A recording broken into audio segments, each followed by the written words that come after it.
साथियों, जब भी हम वर्ल्ड ज्योग्राफी की शुरुआत करते हैं तो हम देखते हैं कि जो यूरोप वाला एरिया है वो मैदानों से भरा हुआ है एंड और मैदानी भाग जाता है।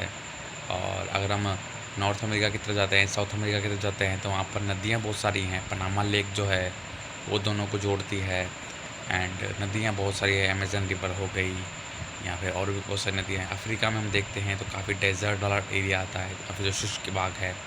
तो डेज़र्ट वहाँ पे दो हैं, एक तो कालारी मरुस्थल और एक सहारा मरुस्थल आधे से ज़्यादा एरिया पे फैला हुआ है। यूरोप का हमने देख लिया। एशिया जो है, एशिया में हम देखेंगे माउंटेन्स बहुत ज़्यादा हैं। चाहे वो साउथ एशिया हो, चाहे वो नॉर्थ एशिया हो, चाहे साउथ ईस्ट हो, मिडल ईस्ट हो।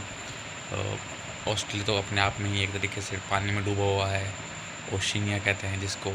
तो ये जो सारे भौगोलिक रूप से हमने देखे, सबकी अपने अपने कुछ ना कुछ विशेषता है।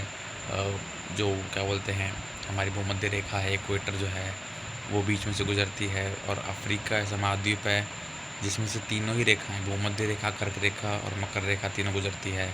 और ब्राज़ील एक ऐसा देश है जिस दो जो है गुजरती है रेखाएं, मकर रेखा और भूमध्य रेखा।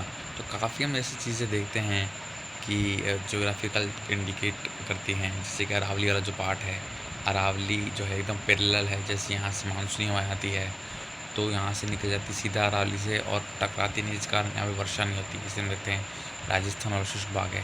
तो ज्योग्राफी जब भी हम देखें तो लॉजिक कनेक्ट करके देखें, मैप के थ्रू पढ़ के देखें, एटलास लेके पढ़ के देखें, तो चीज़ें आसान हो जाती हैं। बस ज़रूरत है थोड़ी सी मेहनत की, थोड़ा सा लॉजिक प्लस थोड़ी सी ट्रिक की।